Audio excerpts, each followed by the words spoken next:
تو اللہ تعالیٰ نے قحط سالی اور پھلوں کے نقصان سے آزمایا تاکہ وہ نصیحت قبول کریں. فَإِذَا جَاءَتْهُمُ الْحَسَنَةُ جب ان پہ خوشحالی آتی قَالُوا لَنَا هَذِهِ وہ کہتے ہیں ہم اس کے مستحق ہیں, تھوڑی محنت کی تھی جی ایسی, دیکھو نا نہیں اتنی ایفرٹ پٹ کی ہے تو فصل تو اچھی ہونی چاہیے تھی. وَإِن تُصِبْهُمْ سَيِّئَةٌ اور جب کبھی کوئی تکلیف پہنچتی, کھیت ان کے برباد ہو جاتے یا کوئی کیڑا لگ جاتا, ٹڈی دل آ جاتا,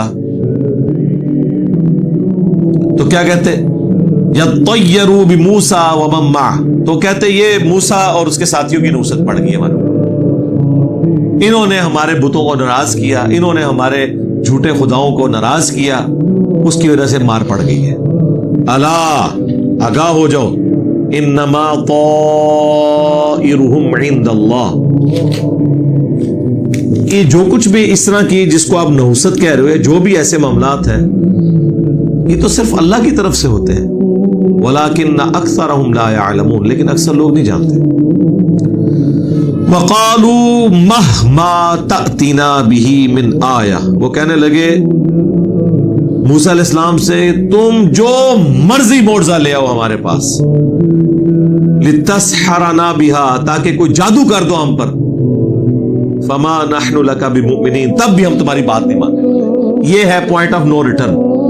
جب کوئی اس پوائنٹ پہ پہنچ جائے نا کہ جو مرضی کر لو, ہم نے اپنی اس فرسودہ نظریات اور عقیدے کو نہیں چھوڑنا, تو اس کا مطلب ہے ختم اللہ علی قلوبہم وعلی سمعہم وعلی ابصارہم. اس کا رزلٹ یہ نہیں ہوگا کہ اللہ تعالیٰ بھی آگے سے غصے میں آ جائے گا, اچھا دیکھو ہمیں تو کس طرح سیدھا کرنا. نہیں, دنیا میں اگر آپ کسی کو دھمکی لگائیں نا کہ کر لے جو کچھ کرنا ہی, اور پھر کر کے دستا ہے, لیکن اللہ تعالیٰ سے جب اس طرح کی کوئی گفتگو کرے نا اور اس کے پیغمبر سے کہ ہم نے تیری بات نہیں ماننی جو مرضی کر لے, تو نہ پیغمبر منت مارتا ہے نہ اللہ, بلکہ عذاب آتا ہے کہ ٹھیک ہے. حالانکہ اللہ کے لیے مسئلہ ہے آنے واحد میں سب کو ابو بکر عمر عثمان علی بناتے ہیں. قرآن میں درجنوں جگہ آیا کہ اگر ہم نے ہدایت ہی دینی ہوتی تو زبردستی تو سب کو دے دیتے, لیکن اللہ کے ہاں یہ بات طے پا چکی ہے کہ میں ضرور بھر دوں گا جہنم کو سرکش جنوں اور انسانوں سے. یہ اللہ کا بات ہے. اللہم اجرنا من النار, آمین. اللہم انا نسألک جنت الفردوس مع النبیین والصدیقین والشہداء والصالحین, آمین. تو کہنے لگے جو مرضی کر لیں ہم نے نہیں مان لانا. تو اب اللہ تعالیٰ نے پے در پے ان کے اوپر مختلف عذابات بھیجے, اور یہ ایک بڑے یونیک عذاب ہے جو بنی اسرائیل کے اوپر آئے ہیں, بڑے حیران کن. کیا ہے اب ذرا یہ گنتے جائیں کون کون سے عذاب آئے ہیں. فَأَرْسَلْنَا عَلَيْهِمُ الطُّوفَانَ طوفان کا عذاب آیا. اب ریگستانی علاقوں کے اندر طوفان کا عذاب آئے اور اتنے بڑے بڑے ریت کے پہاڑ, ان کے نیچے آپ کے مکان دب جائیں, جو کھانے والی چیزیں ہیں اس میں بھی ریت گھس جائے, اور جھکڑ کی وجہ سے آپ کا جو فصل والا معاملہ ہے, ہلکی سی لو چلتی ہے, کہتے ہیں نہیں اس دفعہ وہ پھول گر گئے اور آم کی پیدائش اچھی نہیں ہونی. حالانکہ ہمارے پاس تو اور ریسورسز بھی ہیں, جن کے پاس لیونگ ریسورسز ہوں ہی یہ, اور طوفان آ جائے, ان کے درخت گر جائیں, ان کی کھیتیاں برباد ہو جائیں, تو بہت بڑی آزمائش ہے. یہ ان کے اوپر آیا. والجراد اور ٹڈی دل. ٹڈی دل کا تو میرے خیال پاکستانیوں کو پتہ چل گیا ہوگا کس طرح وہ فصلیں کھا جاتی ہیں, پوری پوری فصلیں غائب کر دیتی ہیں. والقمل اور جوئیں پڑ جائیں ہر چیز کے اندر. تو رات کو کس نے سونا ہے اگر آپ کے سر کے بالوں میں جوئیں پڑی ہوئی ہوں, آپ کی چارپائی کے اوپر جو ہے وہ یہ ساری چیزیں چڑھی ہوئی ہوں. والضفادع اور مینڈک, ہنڈیا میں سے مینڈک پھدکتے ہوں, ہر جگہ مینڈک ہی مینڈک پھیر رہے ہو. ویسے ہی بندے کو کراہت آتی مینڈک کو دیکھ کے. ہے تو باقی جانور بھی ننگے ہوتے ہیں, لیکن وہ تو بالکل ہی ننگے فیل ہو رہا ہوتا ہے, اور اس کی حالت بھی دیکھ کے کراہت آتی جیسے چھپکلی کو دیکھ کے. والدم اور خون کا یہ حال تھا. وہ ہنڈیا پکاتے تھے, کھانے کے لیے بیٹھتے تھے, ہنڈیا کھولی, خون نکلا ہے بیچ میں سے. پکایا کچھ اور تھا, جو چیز بھی شوربے کی جگہ خون نکلا ہے. آپ بھی ذرا مجھے بتائیں نا, آپ کو تو گوشت کی جگہ دال دے دے تو آپ کا موڈ آف ہو جاتا ہے, اور آپ کو گوشت کا بتا کے اینڈ پہ ہنڈیا کھولے, اس میں سے خون نکلا ہے, شوربے کی جگہ خون نکل رہا ہو, تو کیا حالت ہوگی. اور ہر گھر میں ایسا ہو. ایک تو ہے نا کہ ہم نہیں ہنڈیا پکا لیں گے، لیکن جب اللہ کا عذاب آیا ہوا کوئی بھی ہنڈیا پکائیں گے وہ خون بن جانی ہے. آیات مفصلات، یہ واضح نشانیاں تھیں، الگ الگ آئیں باری باری. فاستکبروا، بس وہ تکبر کرتے تھے. وکانوا قوما مجرمین، اور وہ ایک پیشہ ور مجرم قسم کی قوم تھی. اب یہ جب عذابات آتے تھے تو ان کا اس وقت ایٹیچیوڈ کیا ہوتا تھا؟ اس وقت بندے کے پتر بن جاتے تھے. مینڈکوں کا عذاب آ گیا. اچھا اس کے اوپر اب فلمیں بھی بن چکی ہوئی ہیں، ویسے انہوں نے پریکٹیکلی وہ کر کے یہ ساری چیزیں دکھائی ہیں. وَلَمَّا وَقَعَ عَلَيْهِمُ الرِّجْسُ،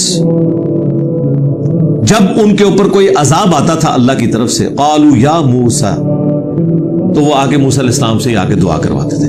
یار اب اس بندے سے تم دعا کروانے آ رہے ہو تو اب تو تمہیں یقین آ جانا چاہیے کہ اللہ کا پیغمبر ہے، کہ تم سب فیل ہو گئے ہو اس تکلیف کو ٹالنے میں، اور اس شخص کے پاس جا رہے ہو کہ جس نے اپنے رب سے دعا کروا کے تمہاری تکلیف ٹالنی ہے، تو اس رب پہ ایمان کیوں نہیں لاتے؟ تو کہتے ادعو لنا ربک بما عہد عندک، دعا کیجیے اپنے رب کے حضور جو عہد ہے آپ کا، آپ اللہ کے خاص بندے ہیں، اور رب بھی ہمارا نہیں جو تمہارا رب ہے، ماننا پھر بھی کوئی نہیں. نہ ان کشفت عنا الرجز، کہ اگر یہ تکلیف ہم سے دور ہو گئی نا، لنؤمنن لک، تو ہم ضرور آپ پر ایمان لے آئیں گے. وَلَنُرْسِلَنَّ مَعَكَ بَنِي إِسْرَائِيل، اور دوسرا یہ جو آپ بار بار ڈیمانڈ کر رہے ہیں، پہلے دن سے حضرت موسیٰ علیہ السلام کی ایک ہی ڈیمانڈ تھی کہ تم نے ایمان نہیں لانا، جاؤ جہنم میں، لیکن یہ جو 6 لاکھ بنی اسرائیل جو تم نے غلام بنائی یہ مجھے دے دو، میں ان کو ان کے آبائی وطن شام لے جاتا ہوں.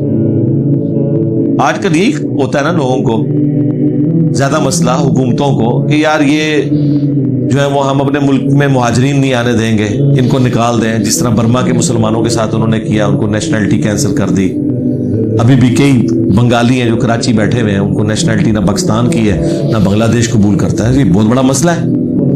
تو الٹیمیٹلی اگر ایک کوئی بندہ ان میں منجی آتا ہے اور وہ کہتا ہے کہ ٹھیک ہے یار جتنے پاکستان کے اندر اس طرح کے مہاجر ہیں میرے والے کرو، میں ان کو لے جاتا ہوں ادھر سے، تم اپنی اکانومی سنبھال لو، تو بالکل تیار ہونا چاہیے.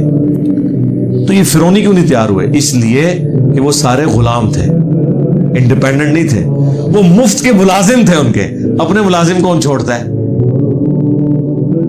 اتنی بڑی مین پاور جن کے ذریعے انہوں نے اتنے بڑے بڑے پیرامڈز بنوائے، یا باقی اپنے کام، نہریں جاری کروائیں، ڈیمز بنوائے، یہ سارے کام، اور ایک سستی لیبر ان کو اویلیبل تھی. لیکن جب عذاب آتا تھا تو کیا کہتے تھے؟ اگر یہ تکلیفیں ہم سے دور ہو گئی ہم ضرور ایمان لے آئیں گے تم پر، اور جو تمہاری خواہش ہے نا کہ بنی اسرائیل کو تم لے کے جانا چاہتے ہو شام میں، ابراہیم علیہ السلام کے مسکن میں لے جانا، اجازت ہے. اب وہ دعا کر دیتے موسیٰ علیہ السلام، دعا کی برکت سے عذاب ٹل جاتا. اور دیکھیں ایک دفعہ نہیں ہوا یہ، اللہ تعالیٰ فرمائے ہم نے یہ سارے عذابات وقتاً فوقتاً بھیجے. یعنی پہلے طوفان آیا، دعا کروائی، ٹل گیا، پھر منکر ہو گئے. دوسرا موقع اللہ نے دیا، ٹڈی دل آیا، دعا کروائی، ٹل گیا. تیسرا موقع دیا، جوئیں، اس کے بعد پھر مینڈک، اس کے بعد خون. یہ سارے عذابات وقتاً فوقتاً آتے تھے، ہر دفعہ وہ وعدہ کر کے مکر جاتے تھے. فَلَمَّا كَشَفْنَا عَنْهُمُ الرِّجْزَ، جب ہم دور کر دیتے ان سے وہ عذاب، وہ تکلیف، إِلَىٰ أَجَلٍ، کچھ مقررہ مدت تک کے لیے، کیونکہ اس کے بعد پھر اگلا عذاب آ جاتا. ہم بالغوہ، اس مدت تک کے لیے جس تک کہ وہ پہنچ جائیں، اذا ہم ینکثون، تو وہ پھر وہ وعدہ کر کے اس کو توڑ دیتے. فانتقمنا منہم، پس پھر ہم نے انتقام لیا ان سے. ایک نہیں کتنی دفعہ ڈھیل دی ہے اس کے بعد. فاغرقناہم فی الیم، اور انہیں غرق کر کے رکھ دیا سمندر میں. بانہم کذبوا بآیاتنا، بسبب اس کے کہ وہ آیات، ہماری آیات کو جھٹلایا کرتے تھے. وَكَانُوا عَنْهَا غَافِلِينَ، اور اس سے وہ بالکل غافل ہی رہے. اب یہاں پہ اللہ نے مختصر ذکر کیا ہے، وہ پوری تفصیل سورہ یونس کے اندر آتی ہے کہ جب بنی اسرائیل کو راتوں رات لے کر نکلے حضرت موسیٰ علیہ السلام تو فرعونیوں نے ان کا پیچھا کیا، اس وقت تو انہیں سمجھ نہیں آئی ہے، ورنہ 6.5 لاکھ کے قریب آپ سمجھ لیں لشکر ہو، 6 لاکھ کا لشکر تھا اور 50 ہزار کے 12 قبائل تھے. اتنا بڑا لشکر لے کے ایک بندہ راتوں رات نکلے تو ہلچل نہیں مچ جاتی یار. ایک محلے میں شفٹنگ ہو رہی ہو تو رات کو کوئی سوتا نہیں ہے، لیکن اللہ نے ان پہ ایسی غفلت تاری، انہیں بعد میں پتا چلا. پھر انہوں نے پیچھا کیا، وہ مصر سے شام کی طرف آ رہے تھے. اس دوران کچھ سمندری جھیلیں آتی ہیں، اب وہ جھیلیں باقی نہیں رہی، انہی جھیلوں کو جوڑ کے نہر سوئس بنا دی گئی ہے. اتنا ہزاروں کلومیٹر کا سفر ہوتا تھا، افریقہ سے گھوم کے تو آتے تھے. وہ نہر سوئس کی وجہ سے یہ معاملہ حل ہو گیا. تو اس میں سے ہی کوئی سمندری جھیل وہ کراس کر رہے تھے. تو جب وہ سمندری جھیل کے کنارے پہنچے، پھر ساتھیوں نے کہا کہ موسیٰ مر گئے، اب موسیٰ علیہ السلام کیا کریں؟ انہیں تو پتہ ہی نہیں تھا کہ یہ عصا سمندر میں راستہ بھی بنا سکتا ہے، اور یقیناً نہیں بنا سکتا تھا جب تک اللہ کا امر کن نہ ہوتا. تو اللہ تعالیٰ ماتا ہے ہم نے موسیٰ کو وہی کی کہ اسی عصا کو مار. اس سے پہلے موسیٰ علیہ السلام یہی سمجھتے تھے کہ یہ کر سکتا ہے. تو راستہ بنا، اس راستے میں سے نکلے یہ بنی اسرائیل. اب فرعونیوں کی آپ بیوقوفی دیکھیں، اتنا بڑا معجزہ دیکھ کے بھی انہوں نے کوئی عبرت نہیں پکڑی، اور اس سے بڑی بیوقوفی کہ وہ بھی اس میں چل پڑے پیچھے. ادھر سے ہی سمجھ جانا چاہیے تھا کہ تمہاری نظر میں جس جادوگر نے اور ہماری نظر میں معجزے نے، جو سورہ یونس میں آتا ہے کہ 2 بڑے بڑے پہاڑ پانی کے بن کے دونوں طرف، ظاہر ہے وہ راستہ یوں بنا، ایک کر دکھایا ہے. وہ کسی وقت آرڈر کرے تو دوبارہ پانی مل سکتا ہے، تو ہمارا کیا بنے گا؟ بس وہی ہوا، ان کی قسمت میں غرق ہونا لکھا تھا. پھر سورہ یونس میں آیا کہ جب وہ اسے غوطہ آیا، سارے غرق ہو رہے تھے، اس وقت وہ پھر پکارا کہ میں بنو اسرائیل کے رب کے اوپر ایمان لاتا ہوں. لیکن اللہ تعالیٰ نے فرمایا آن، اب ایمان لے کر آیا، موت کے وقت جب سب کچھ دیکھ لیا اب کوئی فائدہ نہیں ہے، اور اسے تباہ و برباد کر دیا گیا. اور پھر اللہ تعالیٰ نے فرمایا کہ آج کے دن ہم تیرے جسم کو نجات دے دیں گے تاکہ آنے والوں کے لیے عبرت بنے. وہ آج بھی میوزیم کے اندر اس کی وہ ممی رکھی ہوئی ہے. تو اللہ تعالیٰ فرماتا ہے کہ ہم نے پھر انتقام لیا، ان سب کو غرق کر دیا سمندر میں، وہ سمندری جھیل میں. بِأَنَّهُمْ كَذَّبُوا بِآيَاتِنَا، اس لیے کہ وہ ہماری آیات کو جھٹلاتے تھے. وَكَانُوا عَنْهَا غَافِلِينَ، اور اس سے غفلت میں تھے.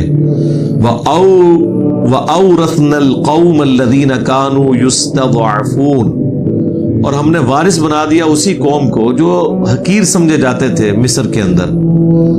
مشارق الارض ومغاربها التي باركنا فيها، اس زمین کے شرق و غرب کا مالک بنا دیا جس میں ہم نے برکت رکھی تھی. وہ برکت والی زمین سورہ بنی اسرائیل میں آیا ہے، شام کی سرزمین، زرخیز سرزمین. لیکن یہ ایک دم نہیں ہوا، اب یہ اس میں بہت لمبا ٹائم پیریڈ لگا ہے. اس کے بعد موسیٰ علیہ السلام کو اللہ تعالیٰ نے کوہ طور پہ بلایا، وہاں سے تختیاں لے کر آئے، پیچھے سے یہ مرتد ہو گئے، اور پھر توبہ والا معاملہ ہوا. پھر اللہ تعالیٰ نے وحی کی کہ موسیٰ علیہ السلام اپنے ساتھیوں کو لے کے جائیں شام. ہم نے آپ کو سرزمین پلیٹ پہ رکھ کے نہیں دینی، وہاں پہ کافروں کا قبضہ ہے، آپ کو جہاد اور قتال کرنا پڑے گا. وہ جب جہاد کی باری آئی تو سارے ہی پیچھے ہٹ گئے. 6 لاکھ میں سے 6 بندہ بھی نہیں نکلا، صرف 2 بندے نکلے، حضرت ہارون اور یوشع ابن نون، جوشوا یا یوشع ابن نون. اور پھر اس کی وجہ سے اللہ تعالیٰ کو ان پہ جلال آیا. سورۃ المائدہ میں یہ گزر چکا ہے. اللہ تعالیٰ نے پھر کہا کہ اب بنی اسرائیل کے لیے سزا ہے کہ 40 سال تک اسی ریگستان کی زمین میں بھٹکتے پھریں گے، شام نہیں پہنچ سکتے آپ. حالانکہ کتنا فاصلہ تھا، 40 سال تک وہیں پہ بھٹکتے رہے. وہاں تو قبرستان اتنے آباد ہو گئے، مر گئے وہیں پہ، بلکہ نئی نسل پیدا ہو گئی، جوان ہو گئی. ان کو پھر یہ تھوڑی شرم آئی کہ ہمارے ابا اجداد نے انبیاء کے ساتھ یعنی ایک خیانت کی تھی، دھوکہ کیا تھا. موسیٰ علیہ السلام بھی فوت ہو گئے. اسی وجہ سے وہ صحیح مسلم میں آتا ہے نا کہ میں نے شب معراج سرخ ٹیلے کے پاس موسیٰ علیہ السلام کی قبر دیکھی وہ قائم یصلی فی قبری، وہ اپنی قبر میں نماز پڑھ رہے تھے. موسیٰ علیہ السلام کی قبر پھر وہ راستے میں، چونکہ موسیٰ علیہ السلام اسی ریگستان میں فوت ہوئے، ان کو وہیں دفنا دیا گیا، کیونکہ اس زمانے میں مزار تو نہیں بنائے جاتے تھے نا، یہ تو آپ نے بنایا نا معاملات، ورنہ تو وہ لاش لے کے شفٹ ہوتے وہاں پہ. پر وہیں پہ دفنا دیے گئے. اس سے پہلے حضرت ہارون علیہ السلام فوت ہو گئے، موسیٰ علیہ السلام بعد میں فوت ہوئے. پھر موسیٰ علیہ السلام نے فوت ہونے سے پہلے جو یوشع ابن نون تھے انہیں اپنا خلیفہ مقرر کیا، اللہ نے انہیں پیغمبر بھی بنا دیا. پھر وہ جب پیغمبر بنے اور اس وقت بنی اسرائیل جو ٹف ماحول کی عادی تھی ریگستانی، انہوں نے کہا کہ حضرت ایک دفعہ ہمیں موقع دیں کہ ہم جہاد کریں اور اپنے آباء و اجداد کی سرزمین حاصل کریں. پھر جہاد کیا، پھر اللہ تعالیٰ نے وقتاً فوقتاً شام کی فتوحات ان کو دیں اور پھر الٹیمیٹلی بنی اسرائیل آباد ہوگی دوبارہ سے. لیکن یہ پورا جو معاملہ ہے نا، یہ آپ سمجھ لیں آدھی سے زیادہ صدی کے اوپر محیط ہے، جس کو اللہ تعالیٰ نے فرمایا کہ ہم نے انہیں وارث کر دیا. اتنی آسانی سے وارث نہیں ہوئے تھے. یہ نہ سمجھیں کہ آج فرعون ڈوبا ہے تو کل جو ہے وہ بنی اسرائیل نے حلف لے لیا اور وہ وزیر جتنے آپ کو نظر آ رہے تھے، کوئی کسی نے وزارت سنبھالی ہوئی ہے معیشت کی اور کسی نے جناب خزانے کی، نہیں، وہ مر کھپ کے سارے اگلی نسلاں میں جا کے یہ سب کچھ ہوا. وَتَمَّتْ كَلِمَةُ رَبِّكَ الْحُسْنَى عَلَى بَنِي إِسْرَائِيل، اور پورا ہو گیا تمہارے رب کا وعدہ، ایک اچھا وعدہ بنی اسرائیل کے اوپر جو اللہ تعالیٰ نے فرمایا تھا. کیا؟ کہ فرعون سے نجات دوں گا اور تمہیں عنقریب حاکم بنا دوں گا. بما صبروا، بوجہ کس کے کہ انہوں نے صبر کیا، یعنی وہ تکلیف سے گزرے. یہ وہی چیز ہے، ان مع العسر یسرا، ان مع العسر یسرا. ہر مشکل کے بعد آسانی ہے، ہر مشکل کے بعد آسانی ہے. اور یہ ضروری نہیں کہ آسانی اسی پہ ہی آ جائے، آنے والی نسلوں کو بھی. ہم نے الحمدللہ یہ دعوت کا کام شروع کیا ہے، ضروری نہیں ہے کہ یہ اس ایپیکس کو ہماری زندگی میں پہنچے. ویسے تو اللہ کا شکر ہے جو کچھ ہو گیا ہے وہی اتنا بڑا ہے، ایک معجزانہ اور اللہ کی خاص کرامت ہوئی ہے. ابھی اس کے بعد پتہ نہیں کیا کچھ ہونے والا ہے، لیکن بہرحال وہ آہستہ آہستہ اللہ تعالیٰ کا ایک ڈیوائن پلان ہوتا ہے کہ کتنے عرصے میں اس کو مکمل کرنا ہے. ایک دن میں سب کچھ نہیں ہوتا. کہاں نبی علیہ السلام نے دعوت شروع کی جب آپ کی عمر مبارک 40 سال تھی اور 13 سال گزر گئے، صرف 125 بندے مسلمان ہوئے. لیکن اگلے 10 سال کے اندر عرب کے اوپر مسلمانوں کو غلبہ مل گیا. اس سے اگلے 10 سال کے اندر اندر رومن اور پرشین امپائر، دونوں بڑی سپر پاورز مسلمانوں کے پاس آ گئی. لیکن یہ ایک دن میں تو نہیں ہوا، 40-50 سال تو وہاں بھی لگ گئے ہیں. ٹائم تو لگتا ہے، ایک اللہ تعالیٰ کی سنت ہے.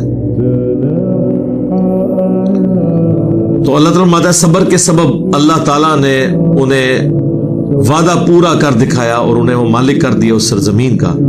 وَدَمَّرْنَا مَا كَانَ يَصْنَعُ فِرْعَوْنَ، اور ہم نے برباد کر دیا جو کچھ کیا کرتا تھا فرعون، وَقَوْمُهُ، اور اس کی قوم، وَمَا كَانُوا يَعْرِشُونَ، اور جو انہوں نے بلند مکان بنائے تھے سارے کے سارے وہی پڑے کے پڑے رہ گئے. وہ سورہ دخان میں آتا ہے کہ اتنی بستیاں ہیں وہ اب کھنڈرات بن چکی ہیں، وہاں پہ رہنے والے کوئی نہیں ہے. تو اللہ تبارک و تعالیٰ نے انہیں تباہ و برباد کر دیا. آج ان کا ذکر بھی اس لیے ہوتا ہے کہ الہامی کتاب کے اندر موجود ہے، ادروائز تو ہمیں پتہ ہی نہ ہوتا کہ کتنی قومیں ہلاک ہو گئی، ان کی کیا ہسٹری تھی. یہاں پہ بھی آپ کے یہ کھنڈرات دیکھتے ہیں، ہسٹورین پھر آپ کو بتاتے ہیں فلاں قوم آباد تھی، اتنے سال رہی، پھر یہ ہو گیا. چاہے وہ ٹیکسلا کے کھنڈرات ہوں، موجو دڑوں کے ہوں کھنڈرات، بلکہ آپ جہلم شہر میں یہ قلعہ رتاس ہی دیکھ لیں، کسی زمانے میں یہ آباد تھا. شیر شاہ سوری کا نام تھا ایک اتنا بڑا، ہمایوں کو شکست دی ہوئی تھی مغل بادشاہ کو اس نے، تو کتنا طاقتور بادشاہ تھا، لیکن آج کھنڈرات ہے. تو یہ اللہ تعالیٰ کی سنت ہے کہ اللہ تعالیٰ معاملات لوگوں میں اس طریقے سے چلاتا رہتا ہے. اللہ تعالیٰ سے دعا ہے جو حق بات میں نے کہی اللہ تعالیٰ ہمارے دلوں میں راسخ فرمائے. اگر جذبات میں میرے منہ سے کوئی غلط بات نکل گئی تو اللہ تعالیٰ ہمارے دلوں سے دھو ڈالے، ہمیں معاف بھی فرما دے، ہمیں کتاب و سنت کی تعلیمات پر عمل کر کے دوسرے بھائیوں تک پہنچانے کی توفیق عطا فرمائے. سبحانک اللہم و بحمدک، اشهد ان لا الہ الا انت استغفرک واتوب الیک وما علینا الا البلاغ المبین. جزاکم اللہ خیرا.